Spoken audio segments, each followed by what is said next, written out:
આજે x ને y ની કિંમતો આવી એ તત્વ યોગમિતીય ગુણાંક જેટલી છે, પણ દરેકમાં એવું જરૂરી નથી. એવી બીજી પ્રક્રિયા આપું જેમાં એવું ન થતું. CHCl3 Cl2 CCl4 HCl. આ પ્રક્રિયાનો વેગ પ્રાયોગિક રીતે નક્કી કર્યો તો આવું આવ્યું: CHCl3 ની 1 ઘાત અને Cl2 ની હાફ, અડધી ઘાત. આ ઘાતની કિંમતો જે છે ને એ પ્રાયોગિક રીતે જ મળે છે, સૈદ્ધાંતિક નથી. આર એવરેજ શોધવાની આ બીજી પદ્ધતિ થઈ. પહેલી પદ્ધતિ મુજબ કેવી રીતે શોધતા હોતા? આના માટે -r2 -r1 dt delta t ખબર છે. આ બીજી પદ્ધતિ છે. હજી એક સંકલનની ત્રીજી પદ્ધતિ આવશે આર એવરેજ શોધવા. જુદી જુદી પદ્ધતિઓ હોય. આ બીજી પ્રાયોગિક પદ્ધતિ છે. ત્રીજું સમીકરણ લઈએ. CH3COO2H5 એસ્ટર. આમાં ઘરના બહારના ઉદાહરણ ચાલે નહીં, કારણ કે એ ઉદાહરણનો આપણને ખબર હોવી જોઈએ ને ઘાત, તો જ ચાલશે. મારે ઉદાહરણ આપવું હોય તો કે પહેલા પ્રયોગ કરીને ઘાત નક્કી કરવી પડે, તો આપી શકે. પ્લસ પાણી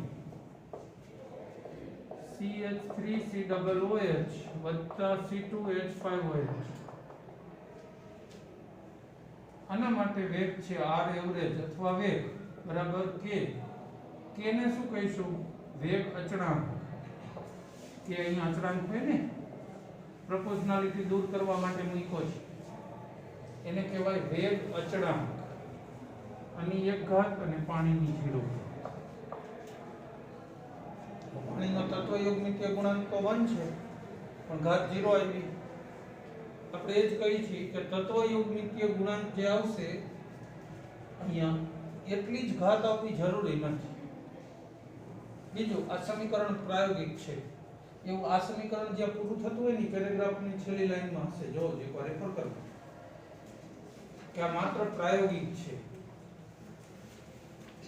છે ને એવું લખ્યું છે, પ્રાયોગિક છે. વેગ નિયમ એ માત્ર પ્રાયોગિક છે.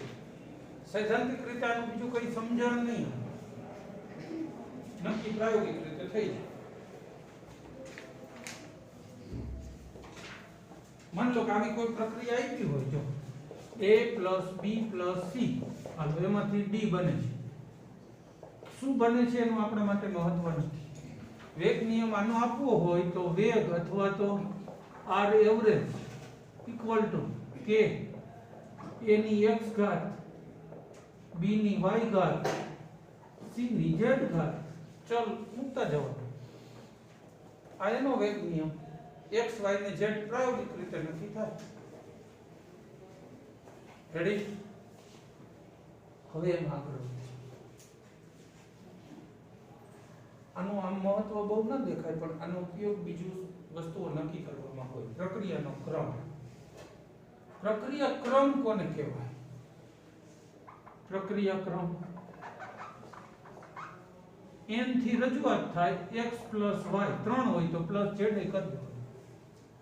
એને પ્રક્રિયા ક્રમ કહેવાય. આ પ્રક્રિયાનો ક્રમ કેટલો થાય છે? જો 3, 2 અને 1 3. આને તૃતીય ક્રમની પ્રક્રિયા કહેવાય.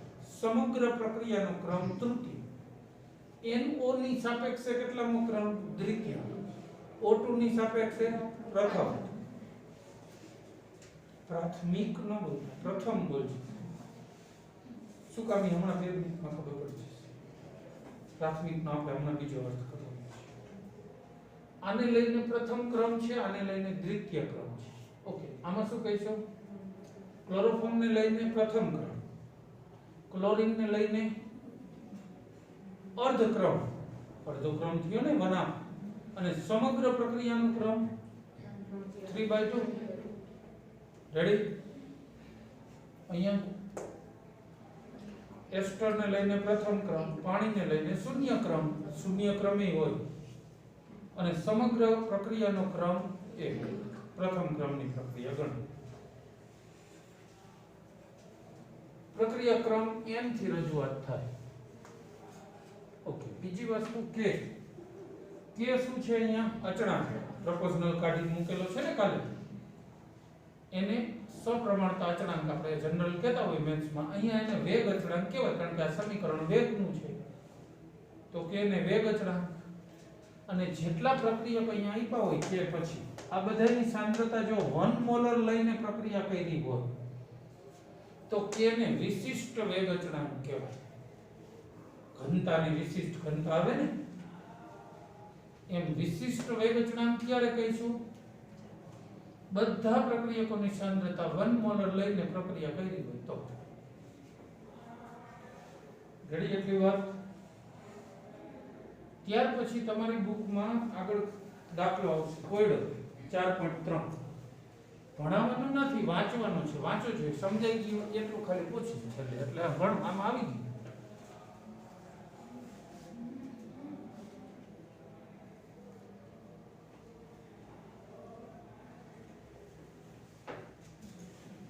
આવડી જશે ખરું? ગણવાનું કે ગણવું પડે એવું છે નહીં, ખાલી પ્રક્રિયા ક્રમ શોધો, સરવાળો કરવાનો છે. હા, એને કરીને બતાવ્યું છે કે સરવાળો આટલો જવાબ પૂરો. ત્યાર પછી વાત કરીએ આપણે વર્ગીકરણ થાય ને, આના સ્ટુડન્ટ્સ હોય પેલા ગર્લ્સ બોયઝમાં વર્ગીકરણ કર્યું, બધી ભેગા કરીને મેથ બાયોલોજી વાળા મેથ વાળાને અલગ કાઢ્યા. કાલ સવારે વળી ત્રીજી રીતે કરીએ તો ચાલો યુનિફોર્મ વગરના અહીંયા બહાર બેસું. વર્ગીકરણ તો એ થાય ને, નવા હોય તો ઠીક છે, 2-4 થી 5 થી.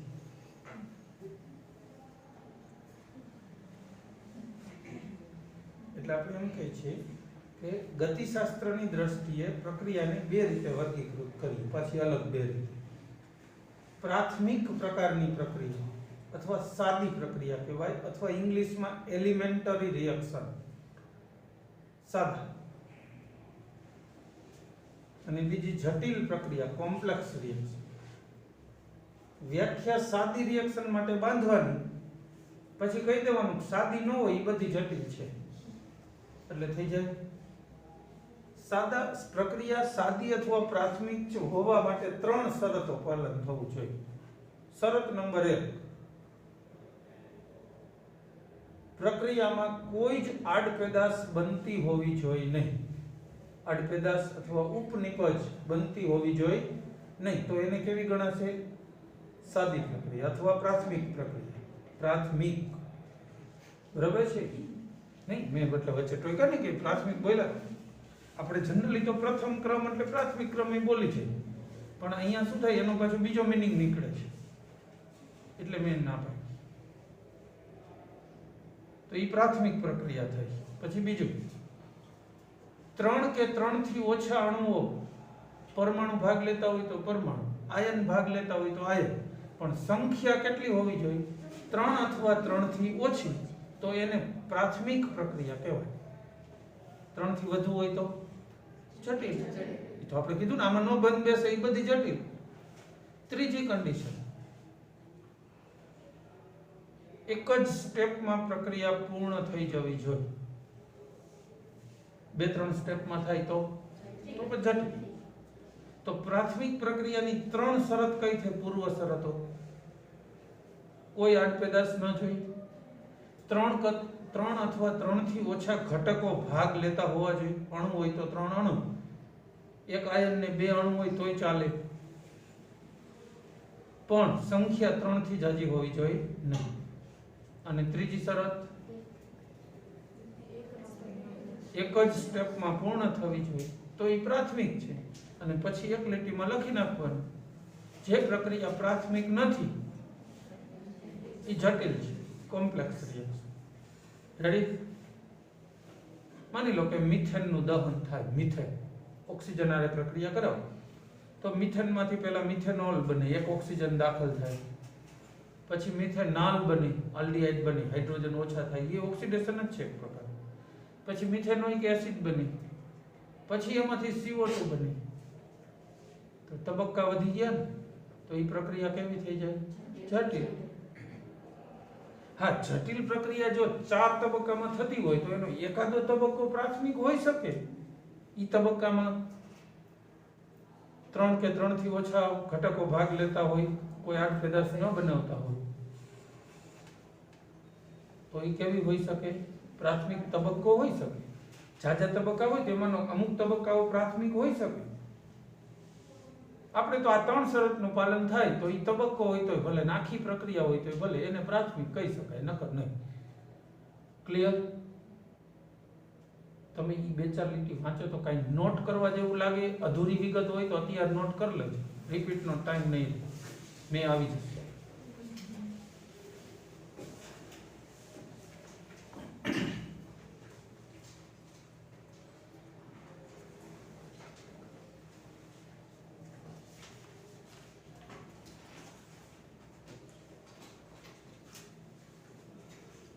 102 માં પેજમાં નીચેનો પેરેગ્રાફ હોય એ જ રેફર કરવાનો છે.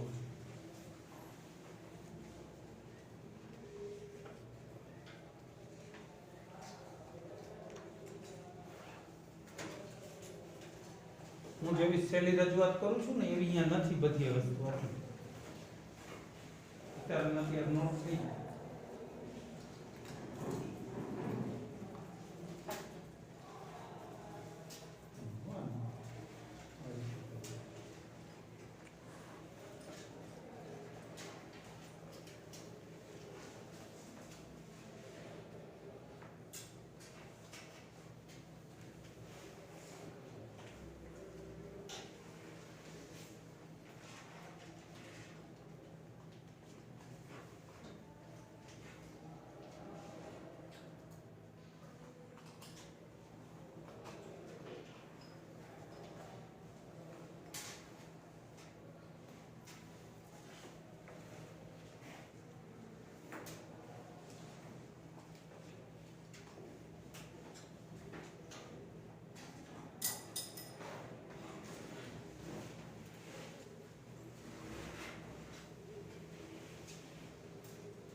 ચલો ઓકે. એમાં એને આપ્યું છે પણ જે સચોટ રીતે મેં કીધું ને એવું બધું નથી. ગોળ ગોળ ગોળ ગોળ વાતો કરી નાખી બધું. આમાં સચોટ જોઈશે, આડાવડું ન ચાલે. હવે આપણે વાત કરીશું વેગ અચળાંક કે કીધો ને એનો એકમ, કે નો એકમ શોધીશું.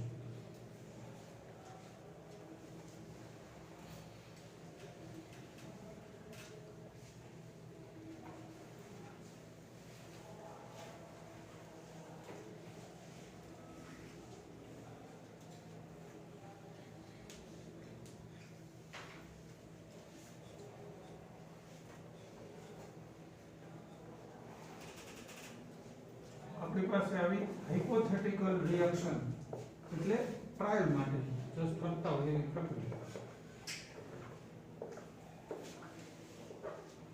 રેડી? આના માટેનો વેગ નિયમ શું આપી શકાય? r average equal to k n x ઘાત b ની y ઘાત, ને પ્રક્રિયા ક્રમ n બરાબર શું હોય? x plus y. ખબર છે? હવે આપણે k નો એકમ શોધીએ. k ને કરતા બનાવીએ. r એવરેજ ભાગ્યા a ની x ઘાત b ની y ઘાત. રેડી? ત્યાં નહીં આવે બુકમાં. જ્યારે આવું કેલ્ક્યુલેશન ચાલતી હોય તો બુકમાં જવાબ ન આવશે. હાલ r એવરેજ એનો એકમ આપણે અગાઉ નક્કી કર્યો, ચાલુ કર્યું ત્યારે યાદ છે? શું હતું? સાંદ્રતા ભાગ્યા સમય. સાંદ્રતામાં થતો ફેરફાર ભાગ્યા સમય હતો. તો આનો એકમ શું થાય? સાંદ્રતા ભાગ્યા સમય. ચાલે? મોલારિટી ભાગ્યા સમય. આવી ગયું યાદ? ઓકે. તો એની સાંદ્રતા મોટો કામ શું દર્શાવે? સાંદ્રતા જ દર્શાવે ને. તો સાંદ્રતાની x ઘાત, અહીંયા સાંદ્રતાની y ઘાત. તો આવું હોય જ્યારે ત્યારે આમ દર્શાવી શકું, સાંદ્રતા ભાગ્યા સમય, સાંદ્રતાની x + y ઘાત એનો થાય ઘાતનો સરવાળો થઈ જાય. x + y બરાબર શું છે? પ્રક્રિયાનો ક્રમ n, એટલે હું અહીં n મૂકી દઉં. પછી આને હજી બાદ કરી શકાય -1. અહીંયા કાંઈ નથી તો કેટલી ઘાત ગણાય? 1, તો n - 1 થઈ જાય ને કે ન થાય? તો હવે આનો એકમ શું થશે? જો 1 સમય ઇન્ટુ સાંદ્રતાનો n - 1 ઘાત. રેડી કે ન ખબર પડી? પડે. હવે પ્રથમ ક્રમની પ્રક્રિયા હોય તો n બરાબર 1 માટે k નો એકમ શું થશે? n બરાબર 1 માટે k બરાબર એનો એકમ જ કહેવાનો છે. n ની કિંમત 1 એટલે પ્રક્રિયાનો ક્રમ શું હોય? 1 x + y થઈને 1 થાય. તો હું 1 મૂકું તો 1 - 1 0. તો શું આવે એનો એકમ? સમય ઇન્વર્સ. k નો એકમ થશે સમય ઇન્વર્સ. સમજાણું ખરું? શૂન્ય ક્રમની પ્રક્રિયા હોય તો 0 એટલે શૂન્ય ક્રમ થાય ને, ટોટલ શૂન્ય થતો હોય. પ્રક્રિયાનો ક્રમ શૂન્ય, અપૂર્ણાંક, હમણાં 3/2 ને એવો થતો હતો ને, અપૂર્ણાંક હોઈ શકે, શૂન્ય હોઈ શકે, ધન ઋણ ગમે હોય, પોઈન્ટમાં હોઈ શકે. ઓકે, શૂન્ય હોય તો સાંદ્રતા ભાગ્યા સમય. સમજાઈ જશે? તો આનો એકમ શું થશે? સાંદ્રતા ભાગ્યા સમય. કેવી રીતે આ તારવો? અહીંયા શૂન્ય -1 એટલે -1 ગણાય, અને ઉપર જાય ને -1 એટલે +1 થઈ જાય ને, સાંદ્રતા ભાગ્યા સમય. અથવા કઈ નહીં તો આમાં વિચાર લો તોય થઈ જાય. આ 0 હોય તો ગમે એની 0 ઘાત તો 1 નીકળી ગયું, સાંદ્રતા ભાગ્યા સમય હોય તો થઈ જાય. બીજા ક્રમની પ્રક્રિયા હોય તો n બરાબર 2 માટે k નો એકમ શું હોય? 2 - 1 એક ઘાત વધે ને, તો 1 સમય ઇન્ટુ સાંદ્રતા. રેડી? હજી આમાં થોડીક ચોકસાઈ વધારી. સમયને સેકન્ડમાં દર્શાવું અને સાંદ્રતાને મોલારિટીમાં, મોલ પ્રતિ લિટરમાં. સાંદ્રતા માટે શું લખશું? મોલ પ્રતિ લિટર, અને સમય માટે સેકન્ડ. તો આ એકમ શું થાય? Second inverse.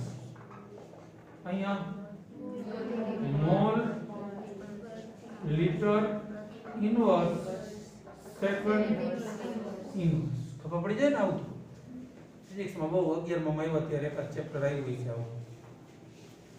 અહીંયા મોલ ઇન્વર્સ લિટર ઇન્વર્સ. મોલના છેદમાં લિટર, છેદનો છેદ અંશમાં જાય ને, તો લિટર ઇન્વર્સ ન થાય. પણ તમારે બધાયનો આગ્રહ હોય તો કરી દો, તો ભાઈ નકર થાય નહીં. તો બધાયને એમ થતું હોય કે ના સર તો એક આજનોથી રહેવા દઉં. Second inverse. રેડી? તો k નો એકમ તારવતા આવડી જાય. આ જેલું હોય, આ ગાણિતિક કહેવાય.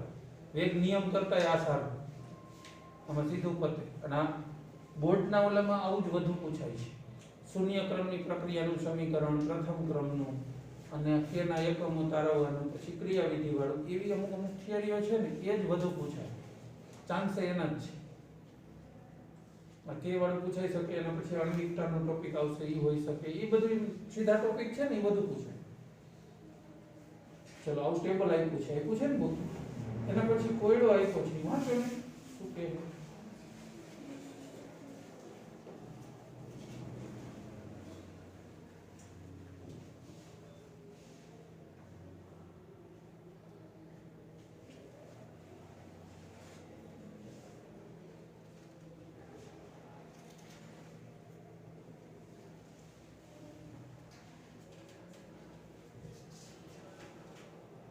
રેકોર્ડ કર્યો થઈ જાય એવું છે? સમજાય એવું? શું છે કોયડાનો? k નો એકમ. હાલો, પહેલામાં શું એકમ આપ્યો છે? Litre, mole inverse, second inverse. આ litre, mole inverse, second inverse. તો કયા ક્રમની પ્રક્રિયા હોય? દ્વિતીય ક્રમ. સિમ્પલ. બીજું આપ્યું છે સેકન્ડ ઇન્વર્સ તો પ્રથમ ક્રમનું. ઓકે, પણ પરીક્ષામાં આની એક હોય ને ઉપર ત્યારે પૂછે, સમજાય ને? ત્યારે આ હોય નહીં, તમે લખો તો ભલે, પેપરમાં આપતા નથી.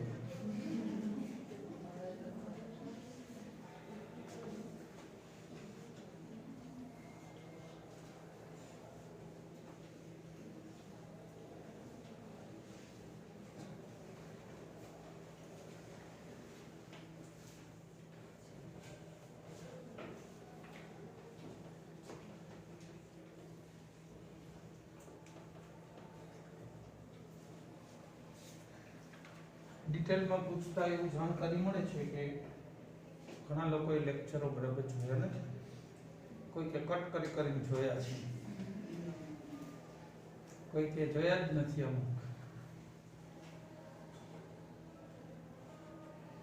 અમુક એમ કે છે કે ઘરે અમે ટ્યુશનમાં જતા હતા, કોઈ કે ઘરે કોઈ શીખડાવતું હતું, પણ અલ્ટિમેટલી આ જેટલા ચેપ્ટર અહીંયા થયા છે એટલા રેડી થઈ જવા જોઈએ.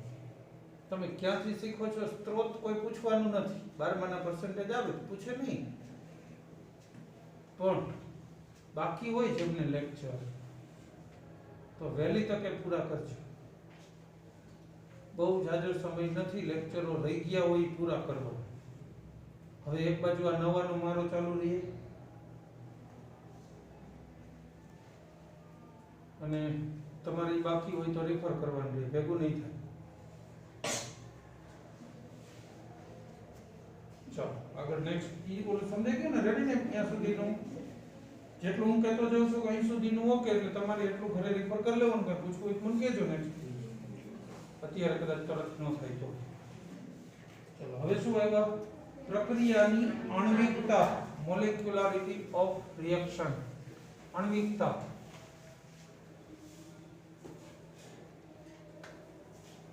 પ્રક્રિયા શરૂ થવા માટે જેટલા અણુની અથડામણ થાય ને એની સંખ્યાને આણ્વિકતા કહેવાય. બે અણુ ભેગા થઈ, અણુ હોય તો ભલે, આયન હોય તો ભલે, પરમાણુ હોય તો ભલે, બે ભેગા થઈને નિપજ બનતી હોય તો આણ્વિકતા કેટલી ગણાય? 2.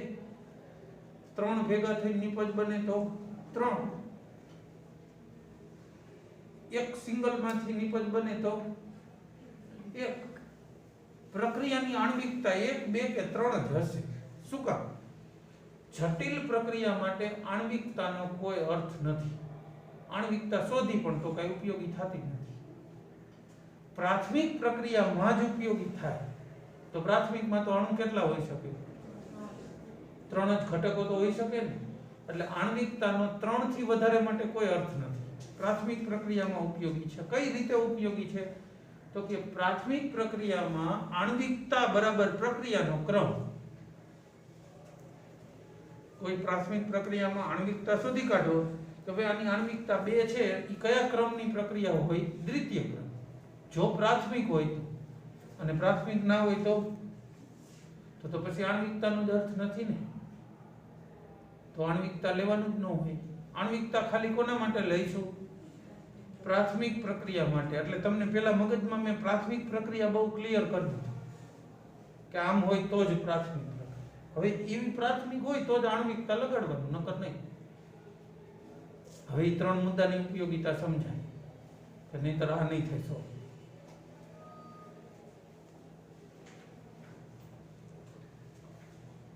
આણ્વિકતા ક્યારે શૂન્ય ના હોય, અપૂર્ણાંક ના હોય. પ્રક્રિયાનો ક્રમ શૂન્ય ને અપૂર્ણાંક હોય, પણ આણ્વિકતા હોય. એક અણુ અથડાય, 2 અથડાય, 3 અથડાય, એટલે મૂળ તો સંખ્યા આખી આવવાની ને, 1, 2 કે 3. અહીંયા કેટલા વિદ્યાર્થી બેઠા છે? 22.5. એવું તો ન કહેવાય ને. 22 બેઠા છે ને 1 બેઠા છે, પણ મગજ ઘરે હાલે. ઘરે ચાવી દેતા ભૂલી ગયા કરે. અધૂરા કામ રહી ગયા હોય ને તો આપણો જીવ અહીંયા ચોઈટો. હા, હકીકત નથી, ખોટું લાગે છે? તમે જોઈજો, વિચારી જોઈજો. જે કંઈક અધૂરું કામ રહી ગયું હોય ને ત્યાં મગજ આપણું કામ ફરતું હોય. છેલ્લી ઘડીએ ઘણાના જીવ નથી જાતા, એનું મગજ ક્યાંક બીજે ફરે તો અહીંથી રજા નથી લેતી.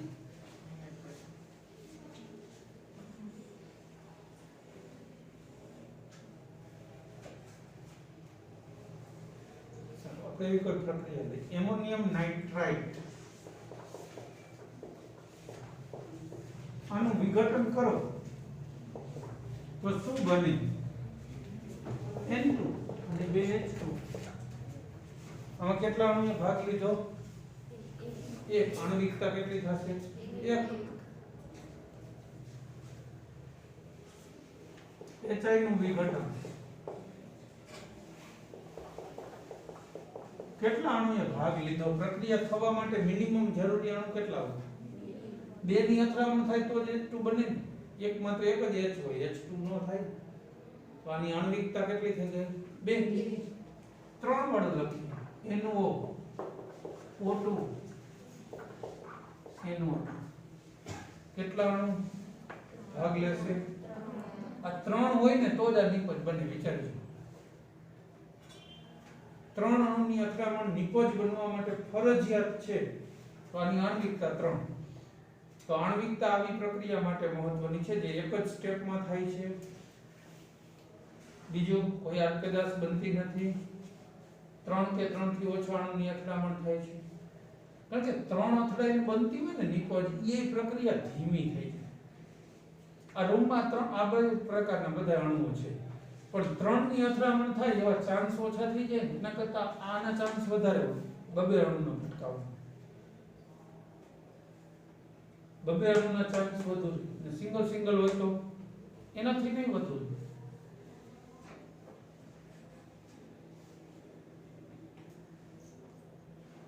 બીજી રીતે કહું તો અહીંયા ચોકલેટ્સ રાખો બરાબર છે તો કહી દો કે આ ચોકલેટ હું સિગ્નલ આપું એટલે એક એક ચોકલેટ કોઈ પણ લઈ શકે છે ઝડપથી પતી જશે બરાબર પછી બીજી વખત એમ કહું કે બે ના ગ્રુપમાં જ લેવા આવવાનું કોઈને સિંગલ ને નહીં મળે બે ભેગા આવશો તો બેને મળશે પહેલી વાર કરતા થોડીક વાર લાગશે શું કામ જોડી તો બનાવી ને પહેલા પછી અવાય ને ઓલામાં સીધું દોડવાનું હવે ત્રીજી વાર 3 ભેગા થઈ જાય ત્યારે જ આવવાનું તો થોડીક વધારે વાર લાગે કે નહીં એમાં અણુઓની અથડામણ એવું જ છે કે એક અણુમાંથી નિપજ બનતી હોય ને તો એ ઝડપી હોય પ્રક્રિયા બે ભેગા થઈને નિપજ બનતી હોય તો ધીમી પડી જાય થોડી 3 ભેગા થઈને નિપજ બને એમાં શું થાય 3 માંથી બે ભેગા થાય નિપજ ન બને બે છૂટા પડી જાય વળી બીજા બે ભેગા થાય પણ નિપજ તો બને જ નહીં 3 ભેગા થાય તો જ બનવાનું ને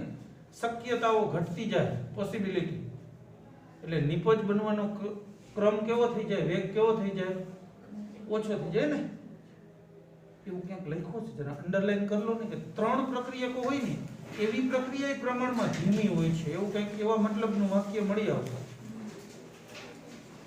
પછી જાજાનું તો થાય જ કેવી રીતે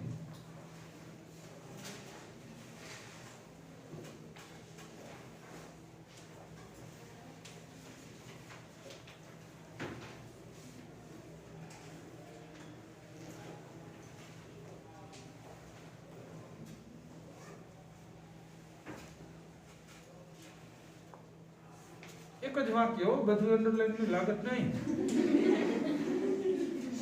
વાક્ય શોધી એમસીક્યુ માટે કામ લાગે એવું છે કે જેમ અણુઓની સંખ્યા વધે ને પ્રક્રિયા વેગ ખૂબ ઘટે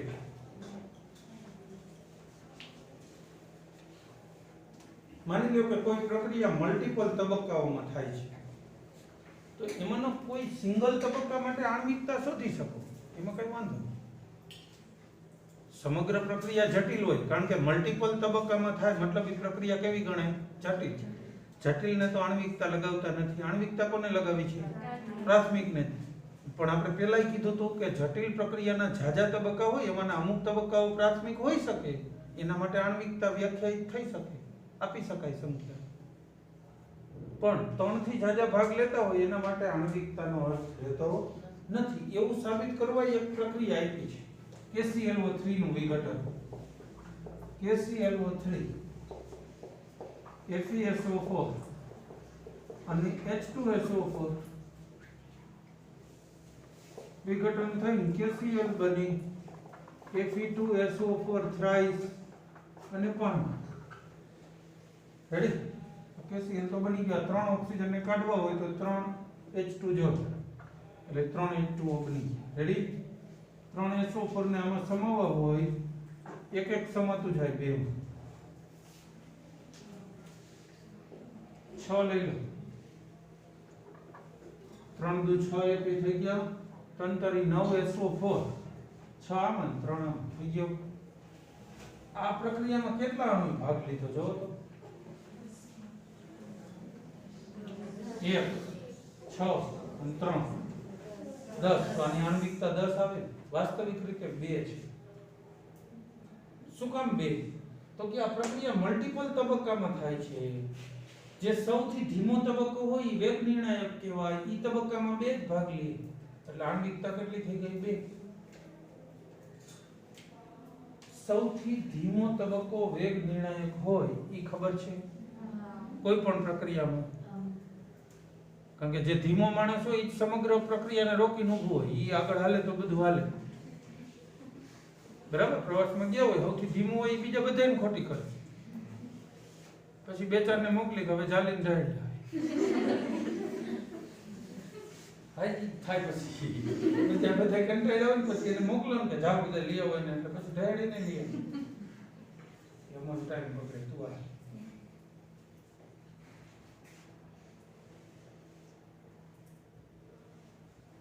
આ પ્રક્રિયા 4 તબક્કામાં થાય. બીજો તબક્કો ધીમો હોય તો એને વેગ નિર્ણાયક કહી શકો કે ન કહેવાય? બીજો તબક્કો ધીમો વેગ નિર્ણાયક એમાં 2 જ ભાગ લેતા હોય. વેગ નિર્ણાયક તબક્કામાં જેટલા ઘટકો ભાગ લે ઈ એની આણ્વિકતા જટિલ પ્રક્રિયા માટે. કારણ કે ઈ તબક્કો જટિલ ન રહ્યો ને. હવે તબક્કામાં 3 થી ઓછા ઘટકો છે એક સ્ટેપમાં થઈ જાય એટલે તો તબક્કો તો એની આણ્વિકતા મહત્વની ખરી. એટલે આમાં એવું જ છે ધીમા તબક્કામાં 2 જ અણુ ભાગ લે બધાય નહીં હારે. એટલે આવી જટિલ પ્રક્રિયા માટે આણ્વિકતાની વ્યાખ્યા આપવામાં આવતી નથી. કારણ કે જે દેખાય એવી નથી હોતી. આમાં દેખાય એવું હતું જો 1 અણુ 2 3 હવે આમાં દેખાય એવું નથી. એટલે આના માટે આણ્વિકતા આપશું. આ એક ઉદાહરણ આપ્યું બસ એનું યાદ રાખ લો. બીજા કોઈ તો આપવાના નથી. ઉદાહરણ માટે એક તો જોઈને વાત રજૂ કરવા માટે. એટલે આ વાત રજૂ કરી કે આમાં 10 અણુ ભાગ લે છે આણ્વિકતા 10 દેખાય પણ વાસ્તવિક આણ્વિકતા 10 નથી. કારણ કે આ જટિલ પ્રક્રિયા છે એટલે એમાં એવા ગોટાળા રહેશે. એટલે આણ્વિકતાને જટિલ પ્રક્રિયા માટે આપણે કામે લગાડતા નથી. વાત પૂરી. બરાબર? બીજી એક પ્રક્રિયા છે હજુ આનું ઉદાહરણ H2O2 નું વિઘટન.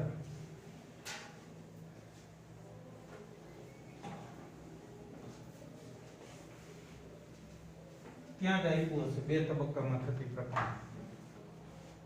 કોની હાજરીમાં થશે આ પ્રક્રિયા? H2O2 નું વિઘટન. H2O બનીને O2 બની. રેડી? આયોડિન ની હાજરી આપ્યું છે કે નથી આપ્યું? I2 કે I? I માઈનસ એટલે આયોડાઇડ. આયોડાઇડ ની હાજરીમાં જો I2 હોય તો આયોડીન કહેવાય. I ઉપર -1 હોય તો આયોડાઇડ કહેવાય. Ki હોઈ શકે Na હોઈ શકે. K કે એને પ્રેક્ષક છે એટલે ન દર્શાવો તો ચાલે. I દર્શાવી ઉદ્દીપક તરીકે વપરાય. અને બીજું આલ્કલાઇન માધ્યમ. માધ્યમનો તો બીજો કોઈ રોલ નથી. નહીં લખીએ તો ચાલશે. લખીએ તો સારું. બરાબર? બેઝ અથવા આલ્કલાઇન માધ્યમ જેલ. પણ આ પ્રક્રિયા સરળ નથી. દેખાય એવું કે આ 2 અણુએ ભાગ લીધો આ તો ઉદ્દીપક છે એટલે પ્રક્રિયા સાદી હશે. પણ સાદી પ્રક્રિયાની વ્યાખ્યામાં ફિટ ન બેસે. શું કામ ન બેસે? 2 તબક્કામાં થાય છે. સ્ટેપ 1 H2O2 વત્તા I માઈનસ આમાંથી પાણી અને IO માઈનસ. બીજો તબક્કો H2O2 વત્તા IO માઈનસ H2O O2 અને I પાછો મળી ગયો. બે તબક્કામાં થાય એટલે આને સાદી કહેવાય કે જટિલ? જટિલ કહેવાય. આના માટે આણ્વિકતાનો કોઈ અર્થ રહેતો નથી. પણ આ તબક્કો ધીમો છે. પહેલો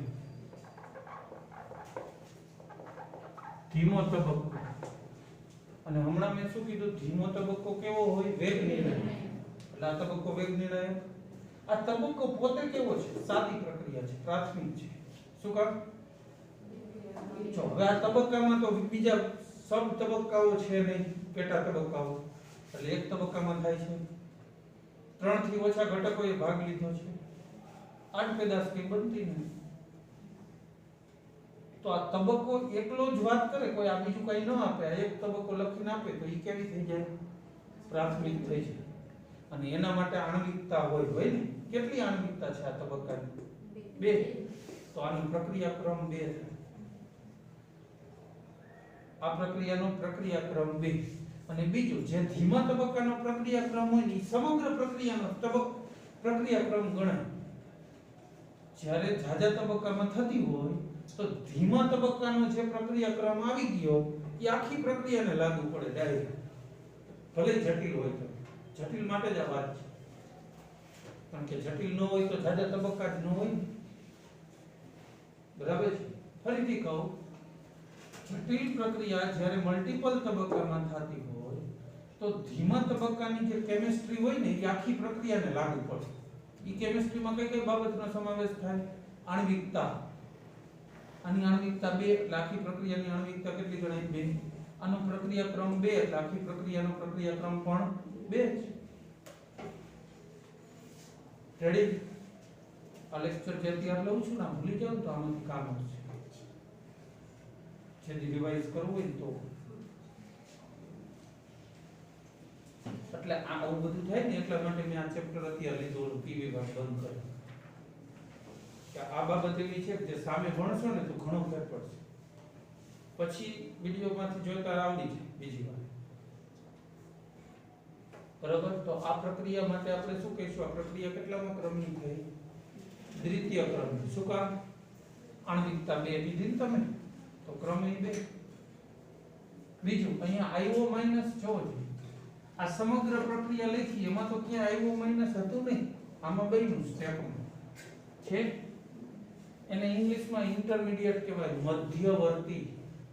જેની હાજરી સમગ્ર પ્રક્રિયામાં બેલેન્સ લખો તો ન દેખાય, પણ પ્રેક્ટિકલી પ્રક્રિયા કરો તો એ વચ્ચે બનતું હોય ખરું. એને શું નામ આપશું? મધ્યવર્તી અથવા ઇન્ટરમીડિયેટ.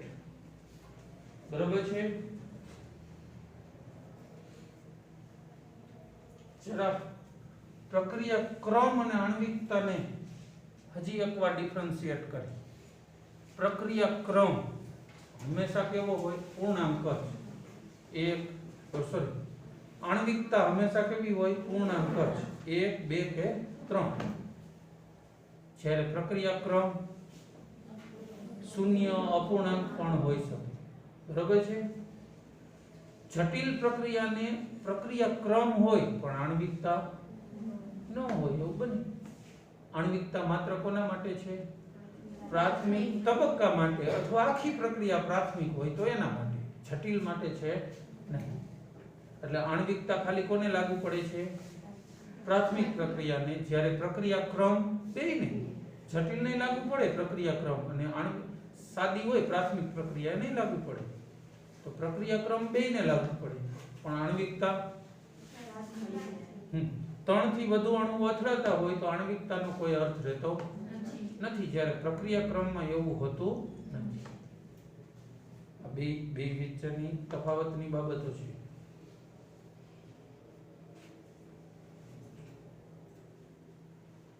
ત્યાર પછી શું આવે છે?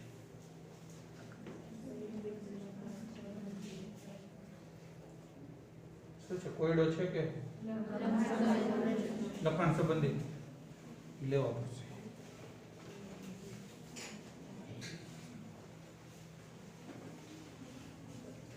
સમજ? 5 મિનિટ.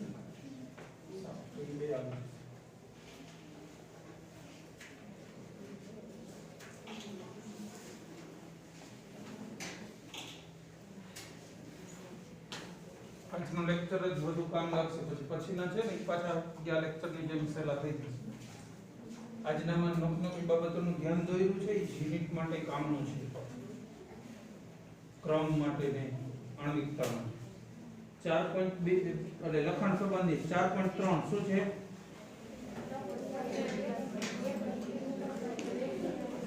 વેગ નિયમ શું આપ્યો છે? R બરાબર K A ની 1/2 B ની 2. પ્રક્રિયાનો ક્રમ n બરાબર શું થઈ જાય? હે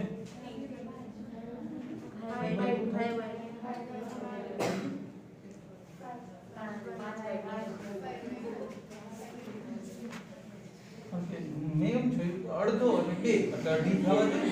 3/2 તો દોઢ જ થશે. તો દોઢ અઢી જે આવડતું એ જ ટૂંકમાં રેડી. ઓકે, હાલો બીજું એમાં બીજો પાછો પ્રશ્ન છે. એક અણુઓનું y માં પરિવર્તન કયા ક્રમને અનુસરે છે? બીજા ક્રમને. જો એટલે પ્રક્રિયા હું લખી દઉં x માંથી y બીજા ક્રમને અનુસરે, મતલબ x કેટલા વપરાતા હશે? 2 જ. એવું જરૂરી નથી ક્રમ અહીંયા તત્વ એકમિત્ય ગુણાંક હોય ઈ જ આવે એવું હોતું નથી, પણ આનો વેગનું સમીકરણ તારવું. વેગ બરાબર r એવરેજ બરાબર k x ની કેટલી ઘાત લખાય?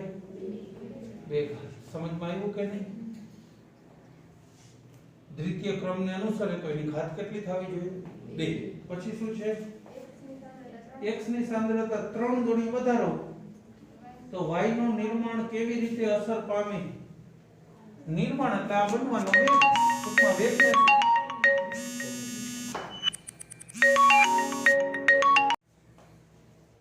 નિર્માણ કેવી રીતે અસર પામશે ઈ જોવાનું છે. એટલે આ વેગ કેટલો થશે?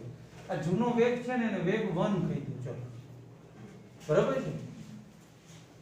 હવે હું નવો વેગ કેવી રીતે લઈશ? વેગ 2 બરાબર k x કેટલું કરવાનું કીધું? 3 ગણો ને, 3x એનો વર્ગ કહી શકાય. વેગ 2 બરાબર 3 તરીને 9 બાર કાઢો તો 9 નીકળે ને, 9k x નો વર્ગ કહી શકાય. જૂનો વેગ હતો એની કિંમત શું હતી? k x નો વર્ગ. આર્યો k x નો વર્ગ એના બરાબર હું આમ મૂકી શકું. વેગ 2 બરાબર 9 ઇન્ટુ વેગ 1. એટલે જૂનો વેગ હતો એનાથી નવો વેગ કેટલો થઈ જાય? 9 ગણો થાય. જૂનો વેગ પ્રક્રિયાનો વેગ આમાં y એક જ બને છે તો ઈ બનવાનો દર જ થઈ ગયો ને. y બનવાનો દર પહેલા કરતા કેટલો થાય? 9 ગણો. રેડી કે નહીં? 9 ગણો જવાબ. y બનવાનો દર 9 ગણો થશે. બસ જો